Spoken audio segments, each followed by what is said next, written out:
গাঙ্গেয় পশ্চিমবঙ্গে তৈরি হওয়া নিম্নচাপের জেরে টানা বৃষ্টিতে বিপর্যস্ত পরিস্থিতি পূর্ব মেদিনীপুর থেকে শুরু করে হুগলি পর্যন্ত। আবহাওয়া দপ্তরের পূর্বাভাস অনুযায়ী 7 দিনের নিম্নচাপ ঘনীভূত হয়েছে আজ তার তৃতীয় দিন।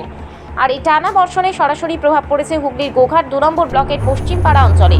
রঙ্গবতী ও তারাঝুরি খালের সংযোগস্থলে থাকা সেতুটি ইতিমধ্যেই বিপজ্জনক অবস্থায় পৌঁছেছে। মাত্র কয়েকদিন আগে সেতুটি ভেঙে পড়ার পর তড়িঘড়ি সংস্কারের কাজ শুরু হলেও বিয়ের পারাপারের অযোগ্য হয়ে পড়েছে। এলাকাবাসীর দাবি, সেতুর নড়বড়ে কাঠামো এবং নিম্নমানের সংস্কার কাজে ছড়িয়ে বিপর্যয়। এদিকে টানা বৃষ্টিতে প্লাবিত হয়েছে বিস্তীর্ণ এলাকা। বহু গ্রামীণ রাস্তা ও সেতু ডুবে যাওয়ায় যোগাযোগ ব্যবস্থা কার্যত অচল।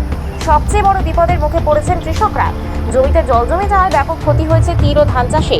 স্থানীয় চাষিদের বক্তব্য, এখনো তীর কাটা হয়নি, আর যে কটা কেটেছি তা ভেসে যাচ্ছে জলের তোড়ে।